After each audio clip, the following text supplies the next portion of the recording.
байна.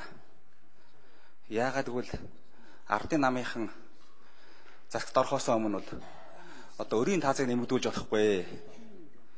Манайх дотоодын нийт бүтээгдэхүүний хэмжээнд өрийн тааз бол 40% сэтэхгүй байх хуультай байгаа. Гэтэл одоо Манангийн засгийн газар байгуулснараа өрийн таазыг нэмэгдүүлэх болж байгаа юм уу? 320 тэрбумаар нэмэгдүүлэхээр ороод ирлээ шүү дээ. Энэ гадаад зээл, дотоод зээл, үн цаас засгийн газрын баталгаа нийлээд 8.8 их найд байгаа. 40%-аас бараг хэтэрж яваа. Дахиад 320-ыг нэмбэл энэ 50% руу дөхнөө. Эн чинь өөрөө тэгээд төсвийн доктортой байдлын тухай хууль, төсвийн хүрээний мэдээлэлээ зөрчиж шүү дээ. Ингэж хууль зөрчиж болж байгаа юм уу? Эрдэнэт цайдаа.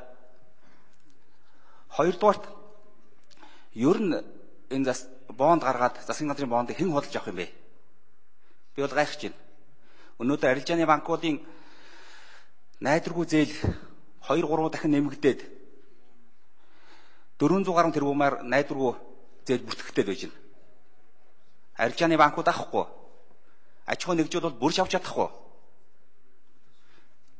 За энийг бол явж нөгөө Монгол банк айгуул авна. Мөнгө хэвлэгч замаар энийг авна.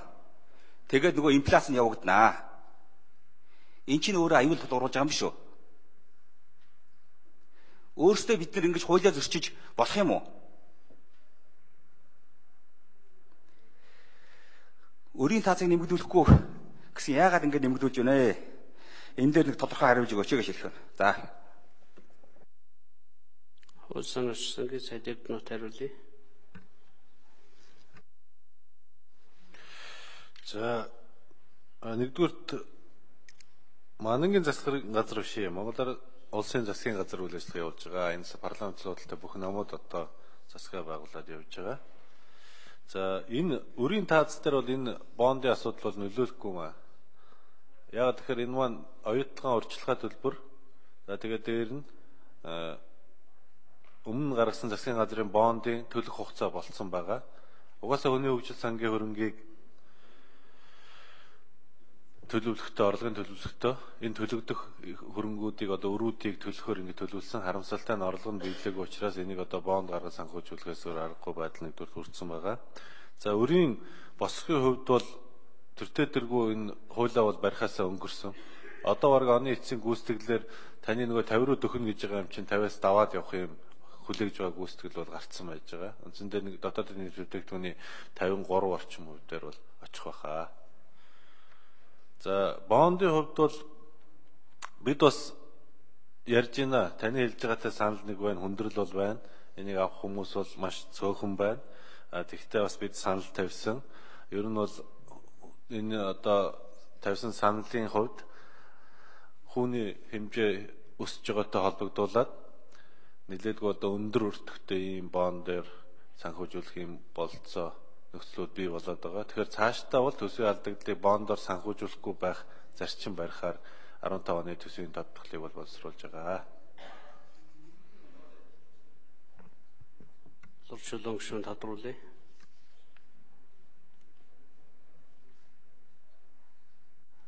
Өрийн хэмжээ таац бол одоо дотоодын нийт бүтээгдэхүүний 40% буюу 8.2 тэрбум орчим байх ёстой. Ингээд 320-ыг дахиад аваад одоо илүүдэлтэй явж байгаа. Таны хэлж байгаа одоо барихаас өнгөрсөн гэж хэлж байна. 9.1 тэрбум болно. Үнэхээр 50% даваад өвчж байна. Эн чинь өөрөө засгийн газрын бонд гаргаж байгаа нь өрийн таацыг нэмэгдүүлж байгаа шүү дээ. Та нэмэгдүүлэхгүй гэж хэлж болохгүй шүү дээ энийг. Нэмэгдүүлж байгаа энийг хүлээн зөвшөөрөөд одоо барихаас өнгөрсөн гэж хэлдэг чинь бол зүйтэй байх л да. Гэхдээ энэ бол ингэж бид нар юуны тулд хууль гаргадгийг. Ингээ хууль өөрсдөө зөрчөөд их хурд зөрчөөд авах юм бол одоо тэгээд доошоо бол ойлгомжтой шүү дээ. Энэ хууль зөрчиж гэмт үйлдэл мөн шүү дээ. Тэгээд сөрөг хүчин байхгүй бүгдээрээ хэлэхээр ингэж хууль зөрчөөд болдог гэж яриад байж болохгүй шүү дээ. Бодоод байж болохгүй.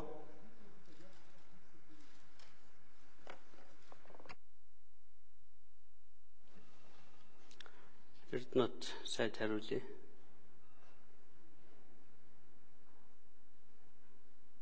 Юу юм л да уучлаарай боловч л биш. Энэ маань нөгөө Нэмэгдэхүүний байрыг солиход нийлбэрийн чанар өөрчлөгдөхгүй гэдэг тооны дүрэн байдаг ш. Тэрүүгээр л явж байгаа. Энд чинь өмнө нь өр байхгүй юу?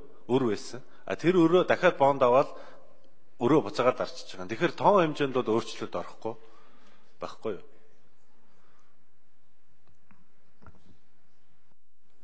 Ганбаатар шасой. За манай